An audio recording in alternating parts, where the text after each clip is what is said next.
Hello everyone and welcome back to more Saya no Uta. In the last video, our main character Fuminori really horribly brushed off his kind of love interest from before his accident, and it was pretty mean if you ask me. Like, he was a complete arsehole, but I know he's just trying to protect himself, so On the day of my release, I managed to smile as I accepted the hideous, foul-smelling celebratory bouquet. The flesh beasts, calling themselves Koji, Yo, and Omi, came to pick me up. They had come to see me any number of times during my stay, but it never got easier to see my old friends changed so horribly. By the way, this is all a flashback to when Fuminori was still in the hospital from just after his accident. My sudden tears of despair drew suspicion, but I managed to explain them away as tears of joy. As we walked through to Koji's car through the halls, lobby, and parking lot, I desperately averted my eyes from the grotesque world and looked for Saya, but she was nowhere to be seen. I stared through the car window at the hospital, fading into the distance, praying for a last glimmer of hope. But Saya never appeared. After Koji and the others dropped me off in front of the house I'd grown up in, I took another look at my surroundings. I'd never moved, having lived my entire life in this one house. There had been no other place for me to call home, but now everything had mercilessly changed. As I walked from the gate to the front door, I looked over the garden and trees. I had many memories of childhood there, and I could feel them being defiled by the twisted, festering shapes before me. I can't even imagine how difficult this must be. There was nothing familiar left in the house, nothing to evoke fond memories. What I had once called home was now a whole nother world. I have no home, I whispered with a smile of self-pity. Ascending to the second floor, I found my room utterly unrecognisable, and sitting on the bed, curled up like an abandoned cat, was Saya. As I stood there in shock, she looked timidly up at me and in a tiny, weak voice said,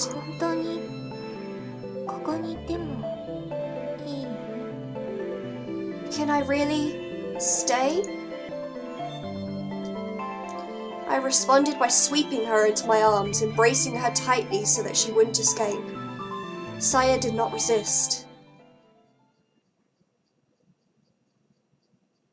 I'm guessing this is what his house used to look like. Having arrived in front of the Sakisaka house, Omi takes a deep breath to calm her nerves. Her anger doesn't abate, of course, but she knows that it won't help to be so enraged that she can't even say what she came to say. While waiting for a response from the intercom, she looks over the patch of yard that she can see from outside the gate. Even Omi isn't sensitive enough to complain about other people's housekeeping, but this is beyond the pale. The grass is growing wildly, and there are piles of dead leaves everywhere. It doesn't just look untended, it looks like an uninhabited ruin. Or he's probably become a bit of a shut-in, considering. It's still light out, but every window has its rain shutters tightly sealed. Omi guesses that they weren't just shut early, but had been closed since morning. Just what kind of life is he leading? Even if he no longer has a family, this level of negligence is going too far. And is it just her imagination, or does something stink like rotten meat? It couldn't be coming from the yard, could it? There's still no response, so she presses the buzzer again and again and again. Finally, after this has gone on for over 10 minutes, Omi loses her patience and opens the cover of the intercom. So I wonder what the smell of meat is, because, you know, his whole world is meat.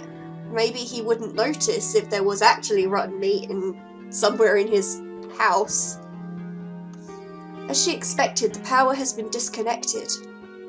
Maybe Fuminori cares more about not being bothered by newspaper deliveries or solicitors than about receiving the rare guest. But regardless, Omi doesn't presume to know his motivations. With her anger reignited by what she can only see as a lack of respect for others, she roughly pushes open the gate and stomps through the yard to the front door. Given the state of his intercom, she doubts that Fuminori will respond to a knock, So Omi decides to simply open the door and go in shouting, and if the door is locked, she'll just have to... Surprisingly, the doorknob turns easily in her hand, and the enraged Omi finds herself throwing the door open wider than she intended. Oh my god, I wonder what will happen if she finds Saya. What will she think of that? Her nostrils are instantly assaulted by a choking stench. Nani? Huh? What is this?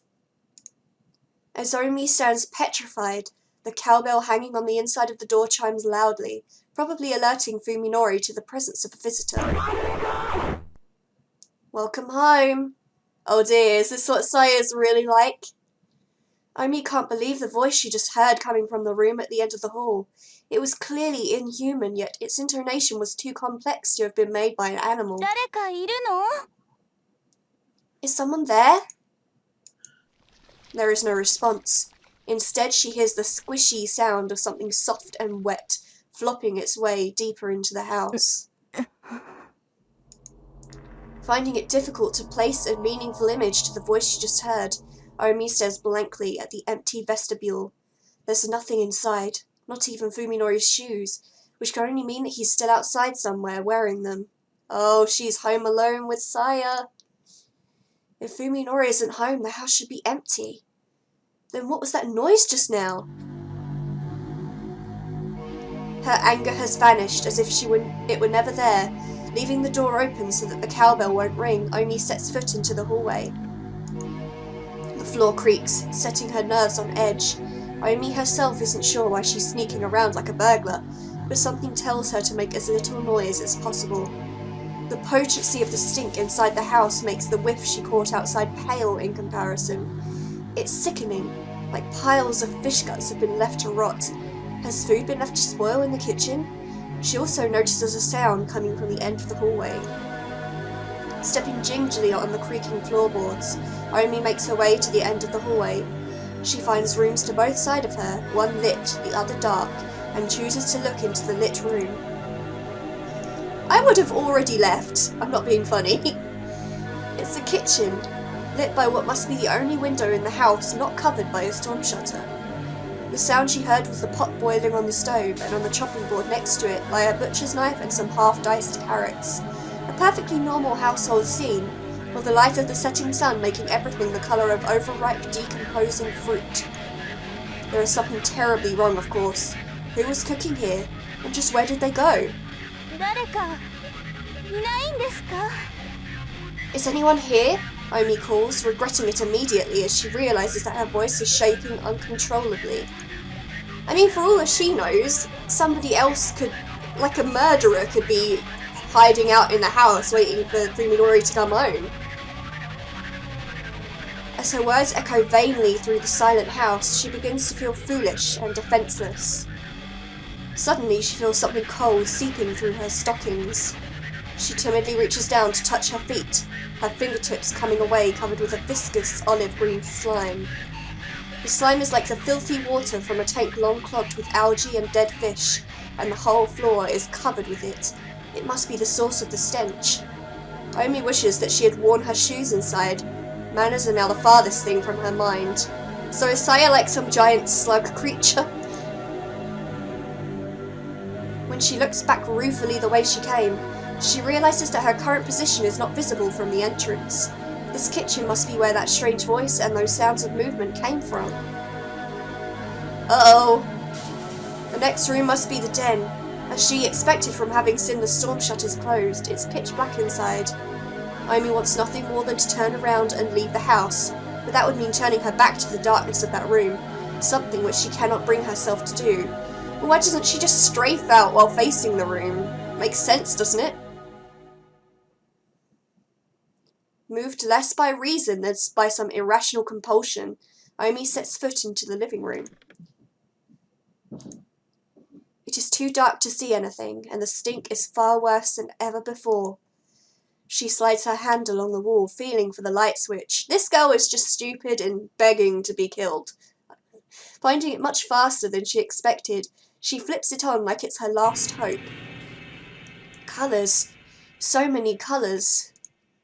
The purple of entrails, the brown of rotten meat, the crimson of fresh blood, the yellow of fat.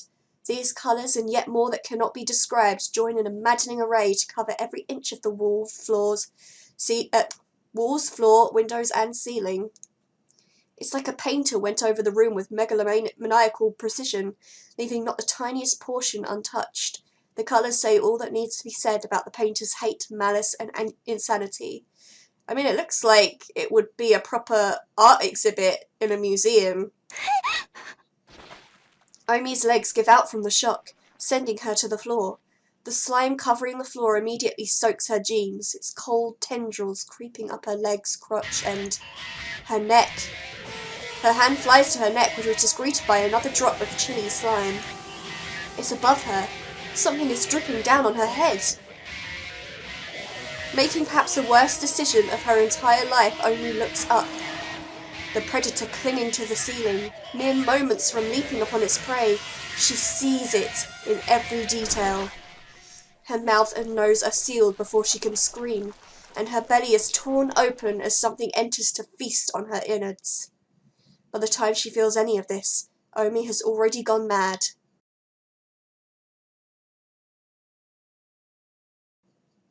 I wonder what Fuminori's going to think about all this. I bit the bullet and tried to take the train, but the rush hour crowds were so bad that I had to get off halfway and walk. I'm running pretty late. I wonder if Saya's worried. I just hope she's not mad. When I enter the yard, I realise that the front door has been left wide open. Light from the living room is seeping out into the hallway, and I hear what sounds like someone smacking their lips, and there's a tantalising fragrance in the air. Oh dear, is the only food that he's going to like human flesh? Oh, that's kind of awkward. Is it Saya? I consider calling out to her, but decide to enter in silence instead. Something smells strange, but not at all unpleasant. The aroma is quite soothing, in fact. It somehow reminds me of Saya's hair. At first I am surprised by what I see in the living room.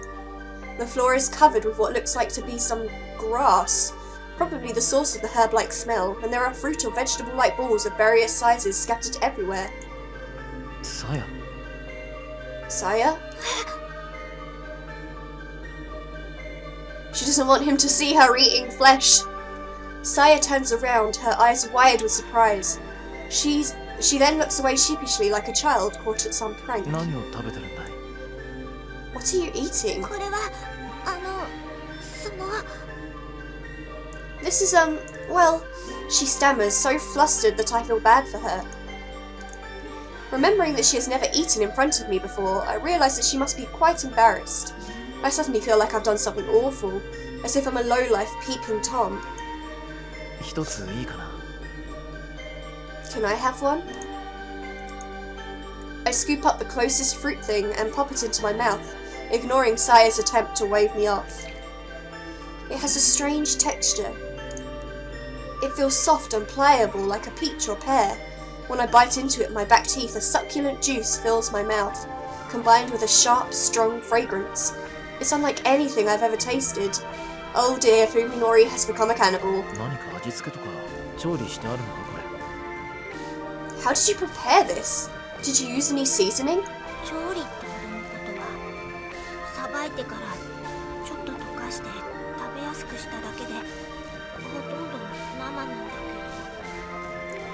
It wasn't that complicated. I just took it apart and then melted it a little to make it easy to eat. It's practically raw. Oh? I pick up a different lump, this one consisting of fruity flesh encasing a hard core. Tearing a chunk off in my mouth, I find that it has a similar taste to the last one.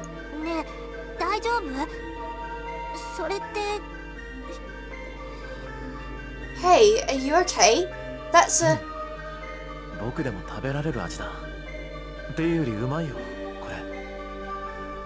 Yeah, even I can eat this. In fact, it's good.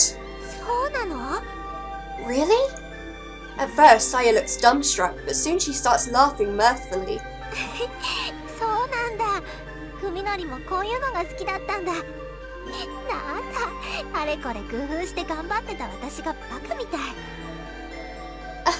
Oh Oh, so this is what you like. Now I feel stupid for going to all that trouble. さやっていつもこういうものを食べてたのか。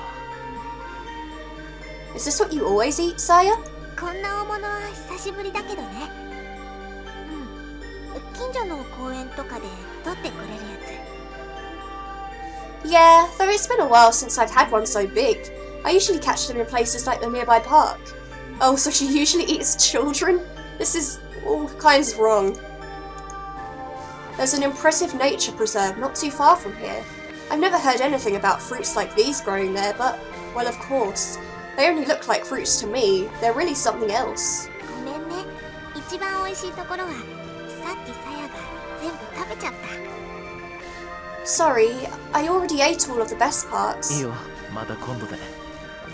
でもこれで明日から一緒に食事ができるね。 That's okay. There's always next time, and this means that we can eat together from now on. Yeah. Saya seems really happy. I'm happy too, of course. Eating with someone is much more fun than eating alone, and it makes the food taste better too. まだまだいっぱいあるし、食べきれない分は冷やせば 2,3 日は大丈夫だよ。ちょっと味は落ちるんだけどね。 There's still plenty left, and it'll keep chilled for 2 or 3 days. It won't taste as good though. じゃあ早めに片付けておこうか。 Then we better start putting it away. Sealing the small fruits in Tupperware and the large ones in pots and bowls, Saya and I store the remaining food in the refrigerator. Thinking of tomorrow's dinner fills me with anticipation.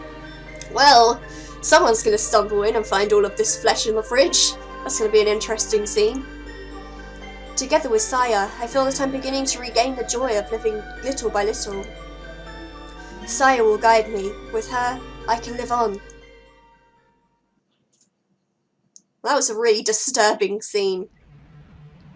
True Scary Stories, Hospital Edition. Chapter 4, The Monster in the University Hospital.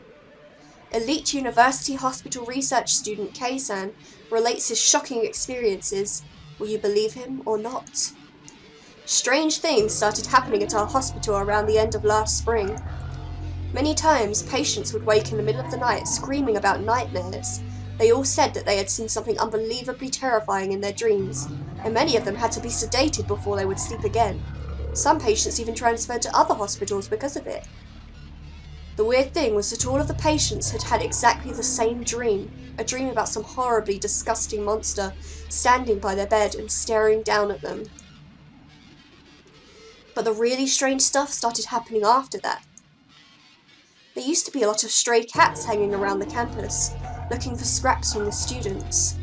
One day, the cats suddenly started disappearing, and it wasn't that they'd stopped coming. It was more like they'd vanished from the area entirely. Okay, so she didn't eat children, it was cats. Forgive me, guys, for thinking that it was probably children. And then people stopped walking their dogs around. According to rumours, it wasn't that the owners were taking their dogs elsewhere, but that the dogs were refusing to go anywhere near the school. Eventually, things started going missing in the hospital. Organs, to be precise. Organs that had been harvested for transplants kept disappearing from where they were being stored. Some people even came close to losing their jobs over it. And it wasn't just 2 or 3 times that it happened. They tried to keep it from the research students, but we heard that it was a lot worse than that. People started spreading rumours that there was something living in the hospital. The janitors would find strange messes that could only have been made in the middle of the night, traces of something that had crawled down the hallway, or weird stains on the wall that seemed to be caused by something dripping through the ceiling.